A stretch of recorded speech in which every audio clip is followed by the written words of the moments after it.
Next आ रहा है अब हमारे पास dihybrid cross. Dihybrid cross थोड़ा सा ध्यान से देखिएगा। तो कितने कैरेक्टर की एक साथ स्टडी करेंगे, बोलेंगे 2 कैरेक्टर की स्टडी करेंगे। ठीक है, अब ये 2 कैरेक्टर आप कोई से भी ले सकते हैं। जो मैंने आपको पीछे टेबल बनाई थी जिसमें हमने 7 कैरेक्टर लिखे थे पी प्लांट के, उसमें से कोई भी 2 कैरेक्टर लेके आप स्टडी कर सकते हैं। लेकिन आपकी बुक के अंदर जो कैरेक्टर दे रखा है हम उसको लेंगे, क्योंकि जो पेपर आएगा, जो क्वेश्चन आएंगे वो आपकी बुक से आएंगे। तो बुक के अंदर आपका कौन सा 2 कैरेक्टर ले रखे हैं, बुक के अंदर ले रखे हैं, एक तो ले रखा है आपका seed colour, seed colour plus आपका ले रखा है सीड शेप। ये 2 कैरेक्टर एक साथ स्टडी कर रखे हैं आपकी बुक के अंदर डाई हाइब्रिड क्रॉस में। तो हम भी ये लेंगे seed colour and seed shape. तो सीड कलर आप वापस से टेबल के अंदर जाइए, देखिए सीड कलर मैंने लिखाया था सीड कलर, फिर डोमिनेंट और रेसेसिव। डोमिनेंट में लिखाया था मैंने येलो और रेसेसिव में लिखाया था मैंने ग्रीन। इसी तरह सीड शेप में मैंने लिखाया था राउंड एंड रिंकल्ड। तो डोमिनेंट में लिखाया था मैंने राउंड और रेसेसिव मैंने लिखाया था रिंकल्ड। तो डोमिनेंट कैरेक्टर को शो करने के लिए हम जो एल यहाँ पर लिखेंगे वो कैसा लिखेंगे, कैपिटल के अंदर, और रेसेसिव कैरेक्टर को शो करने के लिए हम जो एल लिखेंगे वो कैसे लिखेंगे, स्मॉल लेटर में। ठीक है, तो सबसे पहले बात करें सीड कलर। सीड कलर के अंदर डोमिनेंट कौन है, डोमिनेंट होगा इसमें, जो डोमिनेंट होगा उस हिसाब से हम उसको नेम देंगे। जैसे डोमिनेंट कौन है यहाँ पर, येलो, तो यहाँ पर मैंने लिखा capital Y, capital Y. Seed colour capital Y लिखने का मतलब सीड का कलर कैसा है, येलो कलर का है। फिर मैंने लिखा शीड शेप, शीड शेप कैसा है, राउंड और रिंकल। डोमिनेंट कौन है, राउंड, तो राउंड का आर लेंगे कैपिटल के अंदर, यानी कैपिटल आर, कैपिटल आर। वापिस देखिए, ये किसको बता रहा है, सीड कलर को, ये किसको बता रहा है, शीड शेप को। तो ये जो प्लांट है वो कैसा है, ये प्लांट कैसा है, ये प्लांट है आपका येलो एंड राउंड, यानी वो प्लांट जिसके अंदर सीड कैसे हो, येलो कलर के सीड हो, और वो सीड कैसे हो, शेप के अंदर कैसे हो, राउंड हो। तो वो वाला प्लांट लेंगे, उसका क्रॉस कराएंगे हम किसके साथ, ग्रीन और रिंकल्ड प्लांट के साथ, ग्रीन एंड रिंकल्ड, यानी जिसके अंदर सीड है वो कैसे हो, ग्रीन कलर के हो, और सीड की शेप कैसी हो, रिंकल्ड हो। ठीक है, तो ग्रीन कैसा कैरेक्टर है, रेसेसिव कैरेक्टर है। तो रेसेसिव कैरेक्टर के किस में लिखेंगे हम, स्मॉल लेटर में। ये कैसा हो गया, येलो, इसका हो गया कैपिटल के अंदर, और इसका स्मॉल कैसा हो जाएगा, स्मॉल वाई, स्मॉल वाई। ये किसको रिप्रेजेंट कर रहा है, ग्रीन कैरेक्टर को। ठीक है, राउंड के लिए हमने क्या लिखा था, कैपिटल आर, कैपिटल आर। तो रिंकल्ड के लिए हम क्या लिखेंगे, स्मॉल आर, स्मॉल आर। तो ये इसका हो गया जीनोटाइप। येलो एंड राउंड का जीनोटाइप पूछे, capital Y, capital Y, capital R, capital R. Green and wrinkle का पूछे, small Y, small Y, small R, small R. क्यों, अब 2 की फॉर्म के अंदर कैसे लिखा, क्योंकि जीन है वो पेयर की फॉर्म में काम करते हैं, ये हम लास्ट क्लास में डिस्कस कर चुके हैं। ठीक है, तो ये हो गए इसके जीनोटाइप। अब इनके बीच में क्या कराया, मेंडल ने क्रॉस कराया। तो क्रॉस कराया तो यहाँ पर कितने टाइप के गैमेट बनेंगे, बोलेंगे एक ही टाइप का गैमेट बनेगा। यहाँ पर 2 गैमेट नहीं बनेंगे, थोड़ा सा समझिए बात को। यहाँ पर 2 गैमेट नहीं बनेंगे, यहाँ पर एक ही टाइप का गैमेट बनेगा। और गैमेट बनेगा तो उसके अंदर एलिल कौन सा आएगा, एक एलिल आएगा सीड के कलर वाला, और एक एलिल आएगा सीड की शेप वाला। यानी एक एलिल आ गया इसमें कैपिटल वाई, और एक एलिल आ गया इसमें कैपिटल आर। ये इसका हो गया गैमेट फॉर्मेशन। इसी तरह यहाँ पर भी गैमेट बनेंगे, वो भी कितने टाइप के बनेंगे, एक ही टाइप का बनेगा। क्यों, क्योंकि ये कैसा है, होमोजाइगस है, ये भी कैसा है, होमोजाइगस है। तो यहाँ पर जो गैमेट बनेंगे वो भी एक ही टाइप के बनेंगे। एक गैमेट के अंदर स्मॉल वाई और स्मॉल आर, एक एलिल आ गया इसके कलर का, और एक एलिल आया इसके शेप का। तो ये इसके बन गए गैमेट। ये कौन सी जनरेशन है आपसे पूछे, पेरेंट जनरेशन। ठीक है, पेरेंट जनरेशन। ये क्या हो गए, ये इसके हो गए गैमेट। अब वापिस से इन दोनों के बीच में क्या होगा, रिप्रोडक्शन। रिप्रोडक्शन हुआ तो एक ऐसी सेल बनी, सिंगल सेल, उसका नाम क्या है, जायगोट। ये बन गया हमारा जायगोट। सेल का नाम तो जायगोट है। जनरेशन पूछे आपसे कौन सी है, F1 जनरेशन, F1 जनरेशन। ठीक है, जायगोट बना। तो अब इसमें इसके जो जीनोटाइप होगा वो क्या होगा, इसमें कौन कौन से एलील आएंगे, ये वाले भी आएंगे और ये वाले भी आएंगे। तो यहाँ पर कौन कौन से है, थोड़ा सा मैं इसको बड़ा कर देता हूँ। इसमें इसके वाले भी एलील आएंगे और इस वाले भी एलील आएंगे। तो पहले ये लिख लेते हैं कैपिटल वाई। अब ध्यान से देखिएगा बच्चे, यहाँ पर क्या करते हैं, ऐसे लिख देते हैं capital Y capital R small Y small R, जबकि ये ऐसा लिखना रॉन्ग है। ठीक है, ऐसे आप नहीं लिखोगे। क्या करोगे, पहले एक ही टाइप के जो एलिल हैं, जैसे ये y है, इधर भी क्या है, y है या नहीं है, y है, तो इन दोनों को पहले पास पास लिखना है। पहले आपको कैपिटल लिखना है, उसके बाद स्मॉल लिखना है। तो यहाँ पर कैपिटल y, फिर इधर कौन सा है, स्मॉल y, तो ये मैंने लिख दिया स्मॉल y। फिर यहाँ पे कैपिटल R, इधर कौन सा है, स्मॉल r। तो ये इसका सही तरीके से जीनोटाइप प्रेजेंटेशन है, ये गलत तरीका है। ठीक है, ऐसा नहीं करेंगे, ऐसा करेंगे। जो सेम लेटर है उनको सेम सेम मतलब पास पास लिखेंगे। जैसे कैपिटल Y लेटर सेम है, कैपिटल और स्मॉल, तो इनको पास पास लिख दिया। ये R लेटर सेम है, कैपिटल R और स्मॉल R, इनको पास पास लिख दिया। तो ये हो गया F1 जनरेशन का जीनोटाइप। अब यहाँ पर आप बता सकते हैं कि ये जो प्लांट होगा, ठीक है, इसके जब मैं सीड मिट्टी के अंदर लगाऊंगा, वो प्लांट ग्रो करेगा, वो प्लांट कैसा होगा, उसके सीड कैसे होंगे, कोई बता सकता है? तो इसके सीड क्या होंगे, देखो वापिस से डोमिनेंट, लॉ ऑफ डोमिनेंस क्या कहता है कि F1 के अंदर वही शो होगा जो कैसा होगा, डोमिनेंट होगा। इन दोनों में डोमिनेंट कौन है, कैपिटल Y। तो कैपिटल Y क्या करता है, सीड को कैसा बनाएगा, येलो के ग्रीन, येलो। तो यहाँ पर जो सीड मिलेगा वो कैसा होगा, येलो कलर का। फिर इन दोनों में डोमिनेंट कौन है, कैपिटल R की small r, capital R dominant है। कैपिटल R क्या कहता है, भाई मैं तो सीड को कैसे बनाऊंगा, राउंड बनाऊंगा। तो ये यहाँ पर जो सीड बनेंगे वो कैसे बनेंगे, येलो और राउंड। समझ आया, सीड कैसे बनेंगे यहाँ पर, येलो एंड राउंड। जितने भी सीड होंगे वो सारे के सारे कैसे होंगे, येलो कलर के और राउंड सीड होंगे। अब वापिस से क्या करना है, हमें सेल्फ पॉलिनेशन कराना है, यानी इसी प्लांट का इसी से क्या करा दो, पॉलिनेशन करा दो। तो सेम प्लांट का पॉलिनेशन कराएंगे, यानी अब हम दो ऐसे प्लांट लेंगे, कैसे कैसे, जिसका जीनोटाइप कैसे हो, capital Y small y, capital R small r। इसका हम क्रॉस करा देंगे वापिस से capital Y small y, capital R small r के साथ। दोनों हमने सेम प्लांट ले लिए, इसको बोलते हैं सेल्फ पॉलिनेशन कराना। ठीक है, अब यहाँ पर बात करेंगे वापिस से गैमेट। गैमेट कितने बनेंगे, तो यहाँ पर गैमेट बनाने का तरीका देखिए। यहाँ पर किसी के दिमाग में आ रहा होगा कि सर 2 गैमेट बनेंगे, किसी के दिमाग में आ रहा होगा 4 गैमेट बनेंगे, किसी के दिमाग में आ रहा होगा 1 गैमेट बनेगा। लेकिन यहाँ पर एक्चुअली जो गैमेट बनेंगे वो कितने बनेंगे, 4 गैमेट बनेंगे। कितने गैमेट बनेंगे यहाँ पर, 4 गैमेट। ठीक है, अब यहाँ पर इसको समझाने, इस लेवल पर आपको ये नहीं समझा जा सकता कि यहाँ पर 4 गैमेट क्यों बनेंगे, क्योंकि आपका लेवल है वो 10th क्लास का है। जब आप 12th के अंदर आओगे तब आपको बताया जाएगा कि यहाँ पर 4 गैमेट ही क्यों बनते हैं, क्योंकि आपको इसकी क्रोमोसोम की स्टडी को डिस्कस करना पड़ेगा। तो हम उस लेवल पर नहीं जा सकते इस टाइम, तो वहां पर मैं भी इसको स्किप कर रहा हूँ, आपको सीधा गैमेट बनाने का प्रोसेस बता रहा हूँ कि गैमेट कैसे बनेंगे। ठीक है, तो यहाँ पर आपको क्या करना है, सिंपली देखिए, ध्यान से देख लीजिएगा, ये आगे भी आपके काम आएगा। अगर आपने 12th के अंदर 11th के अंदर साइंस लोगे तो आपको ऐसा एक साइन बनाना है। यहाँ पर लिखना है कैपिटल Y और यहाँ लिखना है स्मॉल y।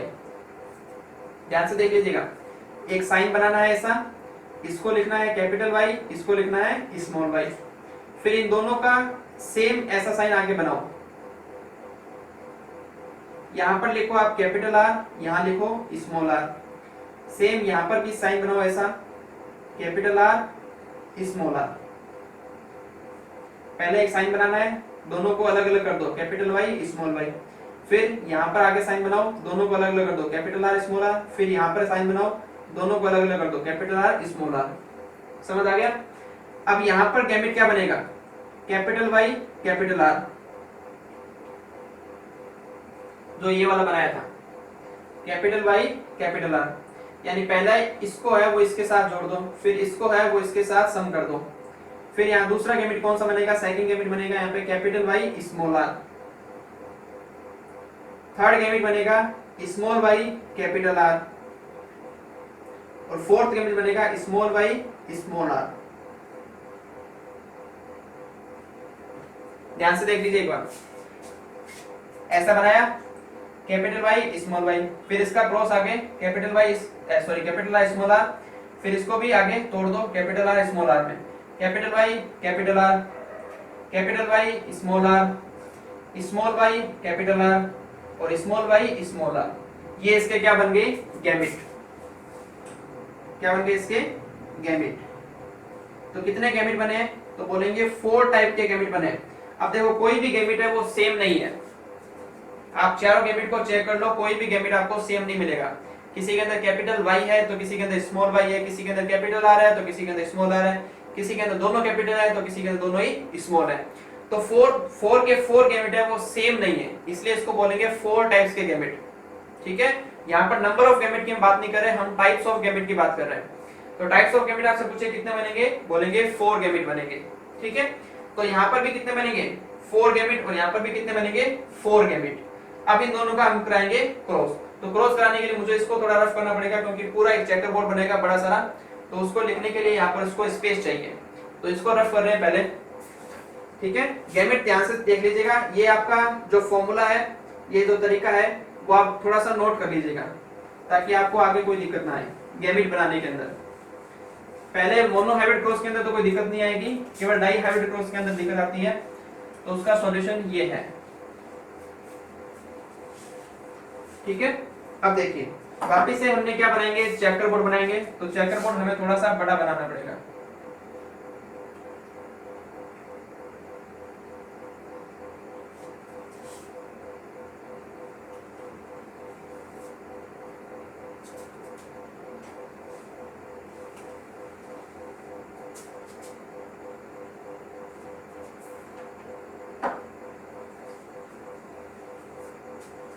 वापिस से यहाँ पर एक एरो बनाएंगे, इधर कोई भी ले लो, मेल या फीमेल, इधर फीमेल। ठीक है, कितने गैमेट है हमारे पास, 4। तो 4 इसके, इसको बड़ा कर दें, 4 इसके डिवाइड कर दो, 1 2 3 और ये 4। ठीक है, पहले गैमेट का नाम क्या है, कैपिटल वाई कैपिटल आर, आप पीछे नोट किया उसमें से देख सकते हैं, कैपिटल वाई कैपिटल आर। दूसरे का नाम क्या है, कैपिटल वाई स्मॉल आर। तीसरे का नाम क्या है, स्मॉल वाई कैपिटल आर। और फोर्थ का नाम है स्मॉल वाई स्मॉल आर। थोड़ा सा आप आगे पीछे ले सकते हैं, ठीक है, इसमें कोई दिक्कत नहीं है। कहीं आपने स्मॉल वाई कैपिटल आर लिख दिया हो तो कोई भी दिक्कत नहीं है। पहला हो गया capital Y capital Y small R, small Y capital R, small Y small R. इसी तरह यहाँ से भी हम 4 गैमेट लिखेंगे साइड के अंदर। ये तो किसके गैमेट हो गए, मेल के 4 गैमेट। अब हम लिखेंगे फीमेल के 4 गैमेट। तो सेम ही है, फीमेल के भी 4 गैमेट क्या है, सेम ही तो है। क्या होंगे, capital Y capital R, capital Y small R, small Y capital R, sorry small Y capital R और स्मॉल वाई स्मॉल आर। ठीक है, 4 गैमेट हो गए मेल के और 4 गैमेट हो गए फीमेल के। अब क्रॉस करा दो। पहले फर्स्ट को देखिए, फर्स्ट का फर्स्ट के साथ, फर्स्ट का सेकंड के साथ, फर्स्ट का थर्ड के साथ, फर्स्ट का फोर्थ के साथ, ऐसे क्रॉस कराएंगे। तो फर्स्ट का फर्स्ट के साथ कराएंगे तो पहले वाई वाले को लिख दो, दोनों कैसे हैं, कैपिटल है तो कैपिटल वाई कैपिटल वाई। फिर आर कैसे हैं, दोनों कैपिटल है तो कैपिटल आर कैपिटल आर। फिर इसको लिखेंगे तो पहले वाई वाले को लिखो, एक वाई कैपिटल है, इधर भी वाई कैपिटल है। फिर कैपिटल आर है और इधर आर कैसा है, स्मॉल है। फिर फर्स्ट का थर्ड के साथ कैपिटल वाई, इधर वाई कौन सा है, स्मॉल वाई। फिर उधर आर है कैपिटल, इधर भी आर कैसा है, कैपिटल। फिर फर्स्ट का फोर्थ के साथ वाई कैसा है, कैपिटल, इधर वाई कैसा है, स्मॉल, उधर आर कैसा है, कैपिटल, इधर आर कैसा है, स्मॉल। समझ आ रहा है। सेकंड का फर्स्ट के साथ पहले वाई कैपिटल, इधर भी वाई कैपिटल, इधर स्मॉल आर है, इधर कैपिटल आर है। तो पहले क्या लिखेंगे, कैपिटल आर फिर स्मॉल आर। इधर वाई कैपिटल, इधर भी वाई कैपिटल, ठीक है, तो दोनों वाई कैपिटल हो गए। इधर स्मॉल आर, इधर भी स्मॉल आर, तो दोनों स्मॉल आर हो गए। इधर कैपिटल वाई है, इधर स्मॉल वाई है, तो पहले कैपिटल को लिखो फिर स्मॉल को। इधर स्मॉल आर है, इधर कैपिटल आर है, तो पहले कैपिटल को लिखो फिर स्मॉल को। फिर सेकंड का फोर्थ के साथ कराएंगे तो पहले कैपिटल वाई फिर स्मॉल आर तो स्मॉल आर। इधर स्मॉल वाई कैपिटल आर, इधर कैपिटल आर, तो पहले क्या लिखेंगे, कैपिटल वाई फिर स्मॉल वाई फिर कैपिटल आर फिर कैपिटल आर। ठीक है, यहाँ कैपिटल वाई स्मॉल वाई, तो पहले कैपिटल को लिखो कैपिटल वाई स्मॉल वाई, फिर कैपिटल आर, इधर कौन सा आ रहा है small R, small Y small R, sorry capital R small Y capital R. तो पहले स्मॉल वाई, अब कैपिटल कोई है नहीं तो किसको लिखें, तो दोनों ही स्मॉल है, तो स्मॉल वाई, फिर इधर कैपिटल आर है उधर भी कैपिटल आर है, तो कैपिटल आर, फिर small Y capital R, small Y small R, तो small Y small R, sorry small Y और कैपिटल आर स्मॉल आर। ठीक है, फिर इसका इसके साथ कराओ, इधर एक कैपिटल है एक स्मॉल है, फिर एक कैपिटल एक स्मॉल, एक कैपिटल एक स्मॉल, दोनों ही स्मॉल, फिर आगे वाले दोनों स्मॉल हैं, स्मॉल बाई, पीछे वाले में एक कैपिटल है और एक स्मॉल है, ऐसा इसमें चारों ही स्मॉल है, small Y small R small R. हो गया, तो ये क्या बन गए इनके जाइगोट, क्या बन गए इनके जाइगोट। ये वाले क्या है इनके बोलेंगे, ये वाले हैं इनके गैमेट, जो मैंने सर्कल बनाए हैं वो तो इनके क्या है गैमेट है। ठीक है, ये वाले इनके क्या है गैमेट, ये फीमेल गैमेट है और ये वाले मेल गैमेट है, और ये इनके क्या बने हैं जाइगोट। कितने कॉम्बिनेशन बन सकते हैं, प्रोबेबिलिटी कितनी है जाइगोट बनने की, बोलेंगे 16 प्रोबेबिलिटी है, 16 टाइप के जाइगोट बन सकते हैं। अब यहाँ पर बात करें कि फिनोटाइप और जीनोटाइप की, कि फिनोटाइप हमें क्या मिलेगा और जीनोटाइप हमें क्या मिलेगा। इसके रेशियो काफी इंपॉर्टेंट माने जाते हैं, बहुत बार आपके बोर्ड के अंदर पूछे जाते हैं। तो सबसे पहले देखिए यहाँ पर, पहले हम फिनोटाइप की बात कर रहे हैं। फिनोटाइप यहाँ बताइए कैसा दिखेगा आपको, सीड कैसा दिखेगा, yellow round, yellow wrinkle round या ग्रीन रिंकल। डोमिनेंट कौन है, कैपिटल वाई किसको बताएगा येलो को, कैपिटल आर डोमिनेंट है तो सीड कैसा होगा राउंड। तो यहां पर मैं सीधा लिख रहा हूं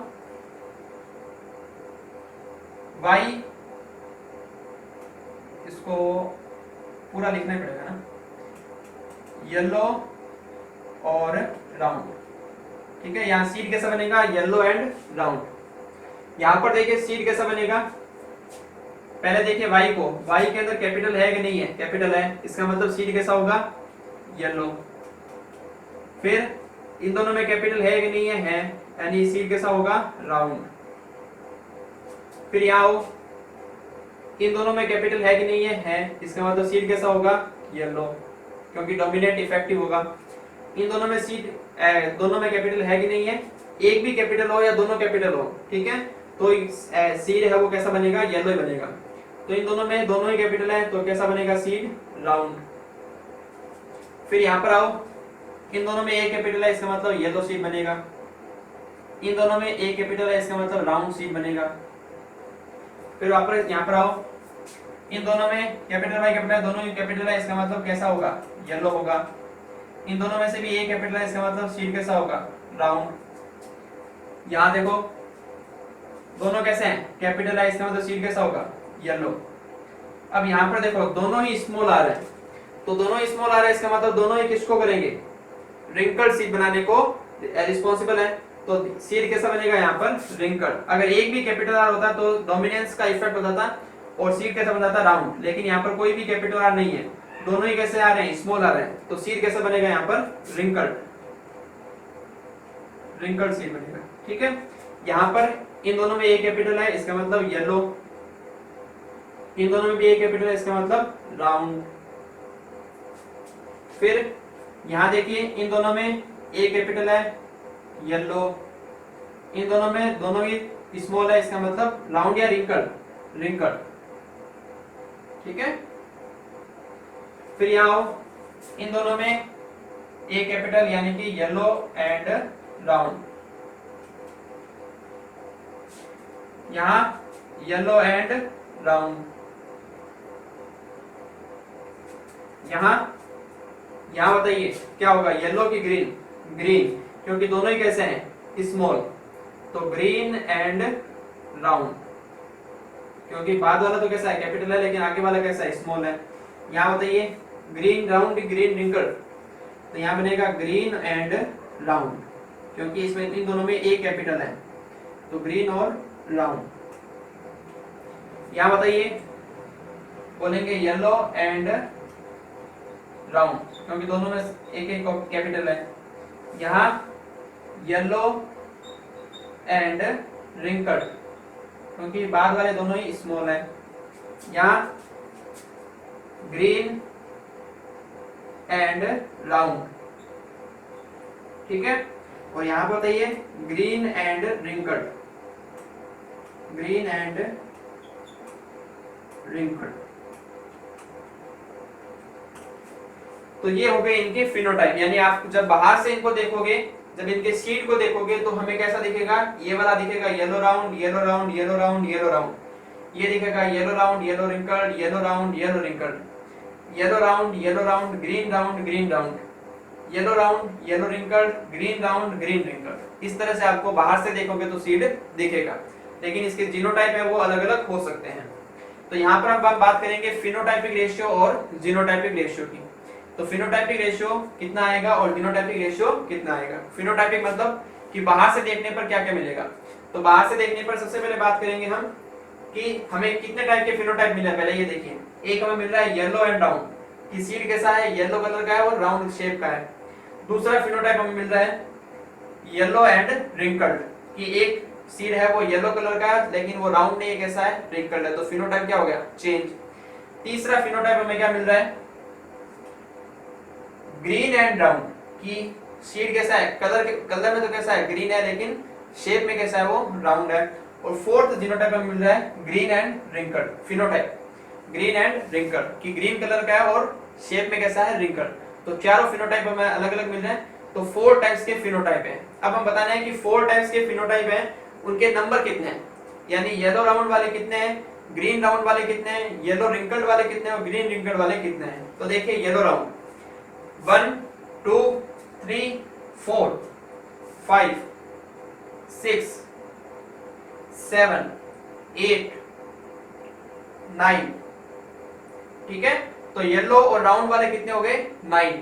आप थोड़े बुक में देख लीजिए, मैं यहाँ पर नोट नहीं कर पाऊंगा, बुक के अंदर देख लीजिए येलो राउंड वाले शीट कितने हो गए, 9।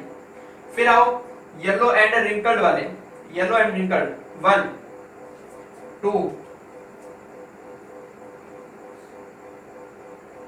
3, कितने हो गए, 3। येलो एंड रिंकल्ड वाले कितने हो गए, 3। फिर आओ ग्रीन एंड राउंड वाले, green and round 1 2 and 3। Green and round वाले कितने हो गए, 3।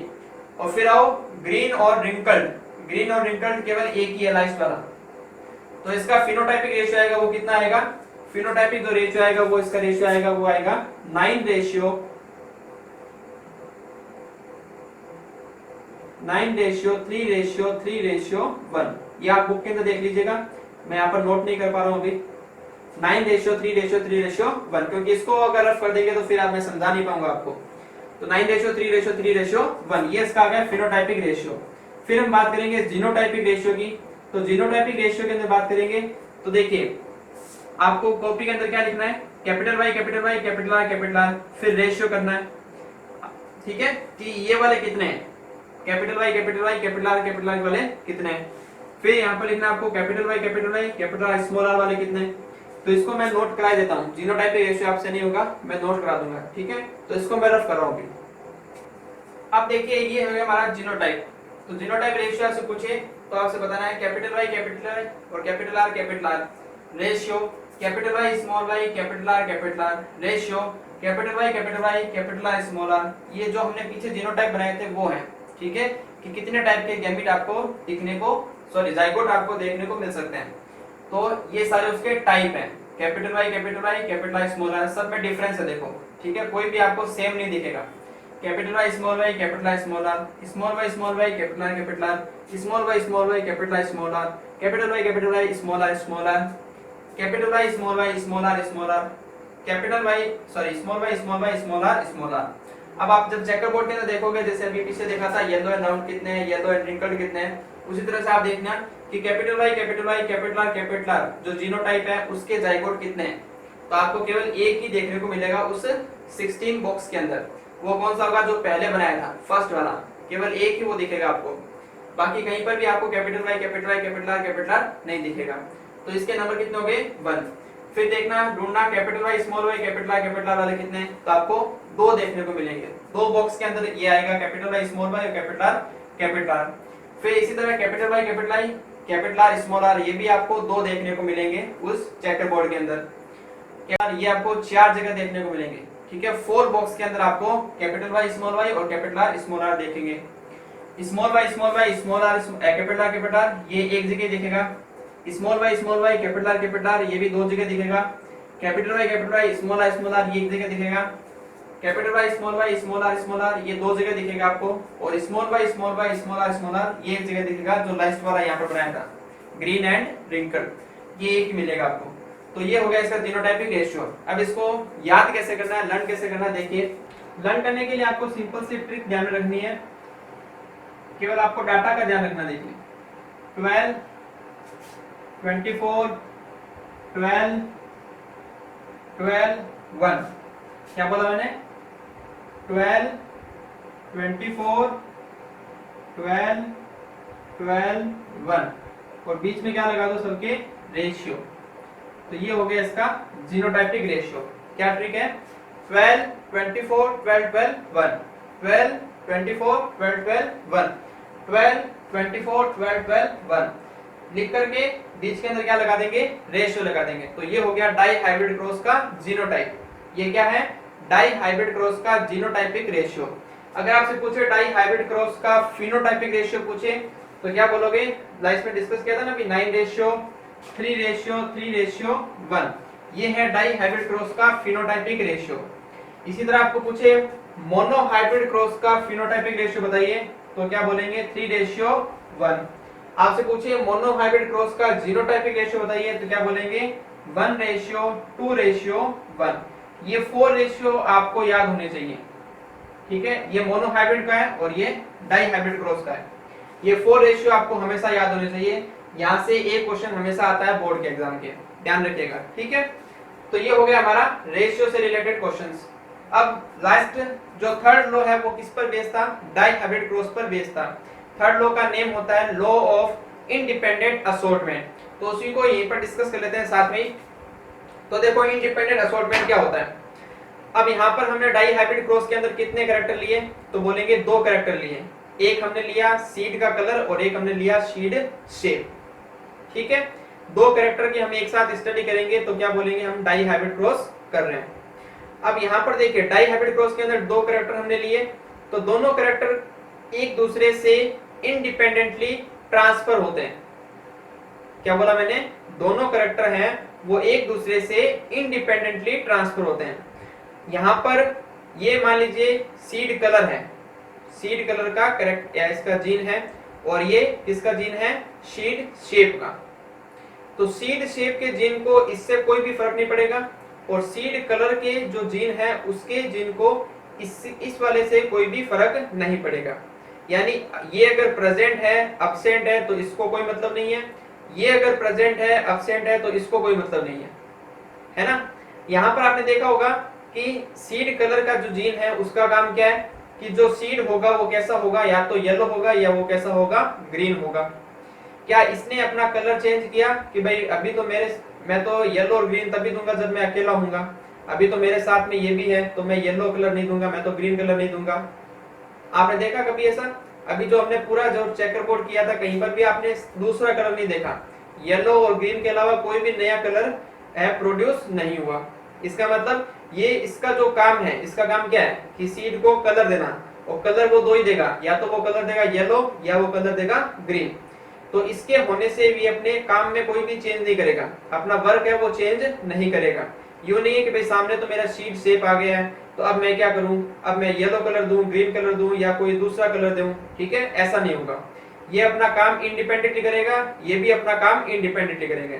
इसका ये हो सामने प्रेजेंट हो चाहे ना हो इससे कोई फर्क नहीं पड़ता, और ये सामने प्रेजेंट है कि नहीं है इससे इसको कोई फर्क नहीं पड़ता। इसको बोलते हैं लॉ ऑफ इंडिपेंडेंट असॉर्टमेंट। यहाँ पर मैं आपको थोड़ा सा रीड करके बता देता हूँ अभी, क्योंकि वीडियो बहुत लंबा हो चुका है, तो यहाँ पर मैं आपको रीड करके बता देता हूँ, सीधा आप बुक से रीड कर लिएगा। ये पेज नंबर 30 पर नोट किया हुआ है, देखिए नीचे लिख रखा है लॉ ऑफ इंडिपेंडेंट असॉर्टमेंट।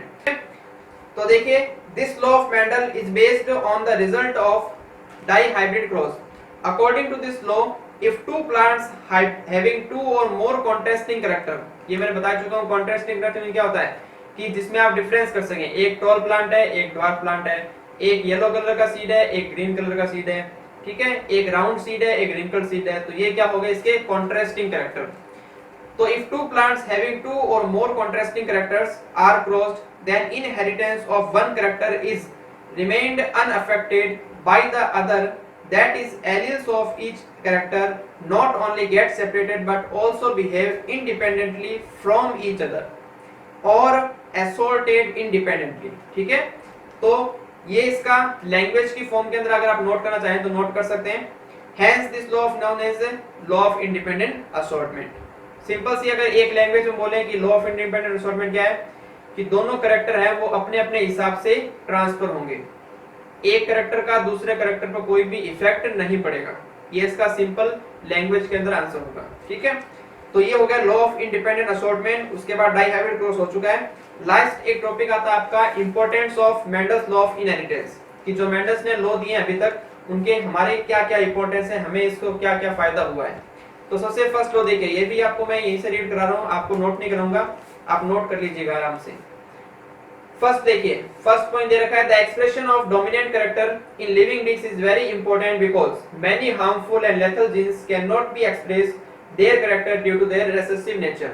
अब कुछ जो कैरेक्टर हैं वो ऐसे होते हैं जो कब एक्सप्रेस होंगे, वो तभी एक्सप्रेस होंगे जब वो किस फॉर्म के अंदर आए, रेसेसिव फॉर्म के अंदर आए, ठीक है।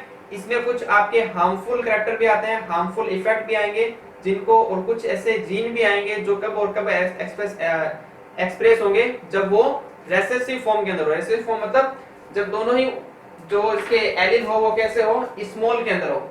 जैसे मान लीजिए कोई भी एलिल, मान लीजिए जैसे कैपिटल जी और स्मॉल जी, तो रेसेसिव फॉर्म के अंदर आएंगे तभी वो क्या होंगे, एक्सप्रेस होंगे, नहीं तो वो एक्सप्रेस नहीं होंगे।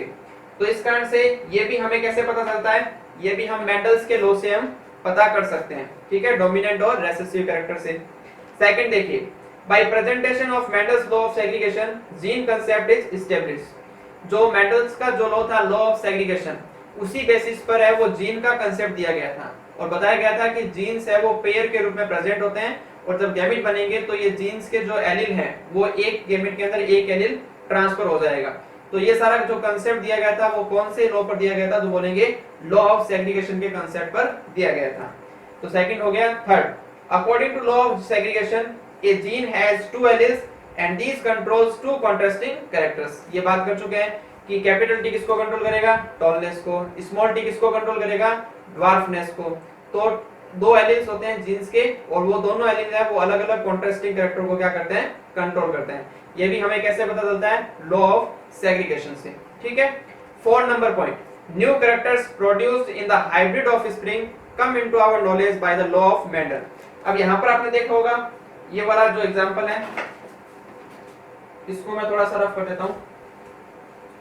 जो हमने डाई हाइब्रिड क्रॉस किया था उसके अंदर पेरेंट्स हमने क्या लिए थे, पेरेंट्स हमने लिए थे capital Y capital Y capital R capital R. इसका क्रॉस कराया था small Y small Y small R, है ना। तो कैपिटल वाई कैपिटल आर ये इसके क्या है, पेरेंट है, ये मेल है और ये फीमेल है। तो अगर आपसे पूछे भाई मेल कैसा है, तो मेल बोलेंगे येलो एंड राउंड है, कैसा है, येलो एंड राउंड। और अगर आपसे पूछे भाई फीमेल कैसा है, तो फीमेल कैसा होगा, ग्रीन एंड रिंकल्ड, है ना, ग्रीन एंड रिंकल्ड, ठीक है। तो येलो एंड राउंड पेरेंट्स इनके कैसे हो गए, देखो येलो एंड राउंड और ग्रीन एंड रिंकल्ड। लेकिन जब आप इनके जाइगोट बनाए, अभी हमने अभी 16 जो जाइगोट बनाए उनमें कुछ जाइगोट ऐसे थे, वो कैसे थे, yellow and wrinkled, yellow and wrinkled थे, और कुछ जाइगोट कैसे थे, ग्रीन एंड राउंड।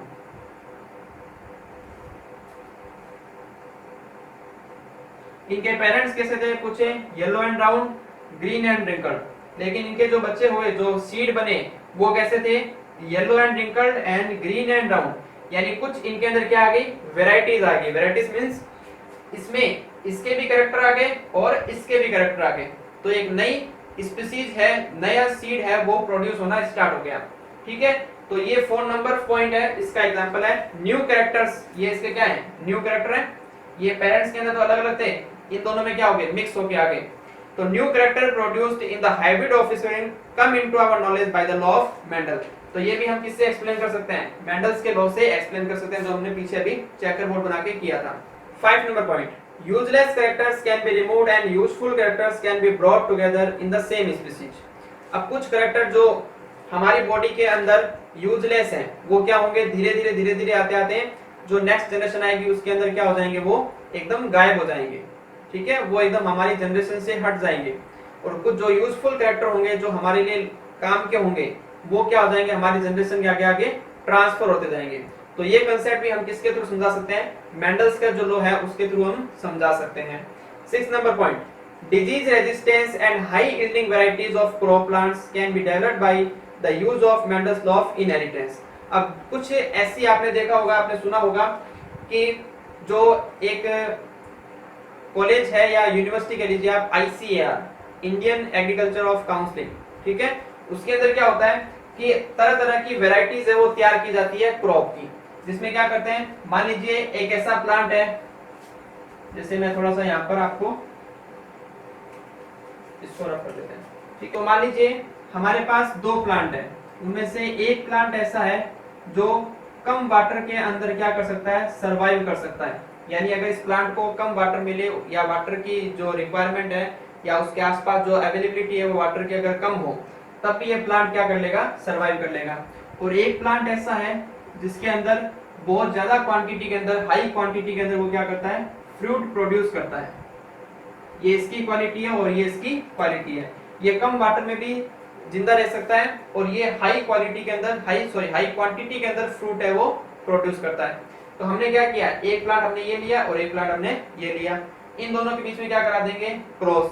तो अब जो नया प्लांट बनेगा, जो नया प्लांट बनेगा इन दोनों से, उसके अंदर क्या होगी, इन दोनों की क्या आ जाएगी, क्वालिटी आ जाएगी।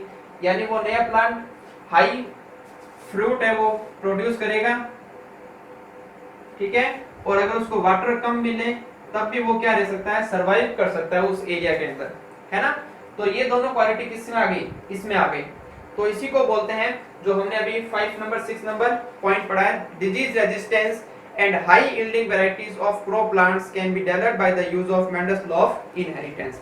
तो इस लॉ का यूज करके हम इस तरह से प्लांट बना सकते हैं और आगे हम अपनी जो सुविधा है उसको बढ़ा सकते हैं। 7 number point, the branch of science related with the reform of human race eugenics is based on Mendel's law। अब एक ब्रांच का नाम है, एक ब्रांच आती है यूजेनिक्स,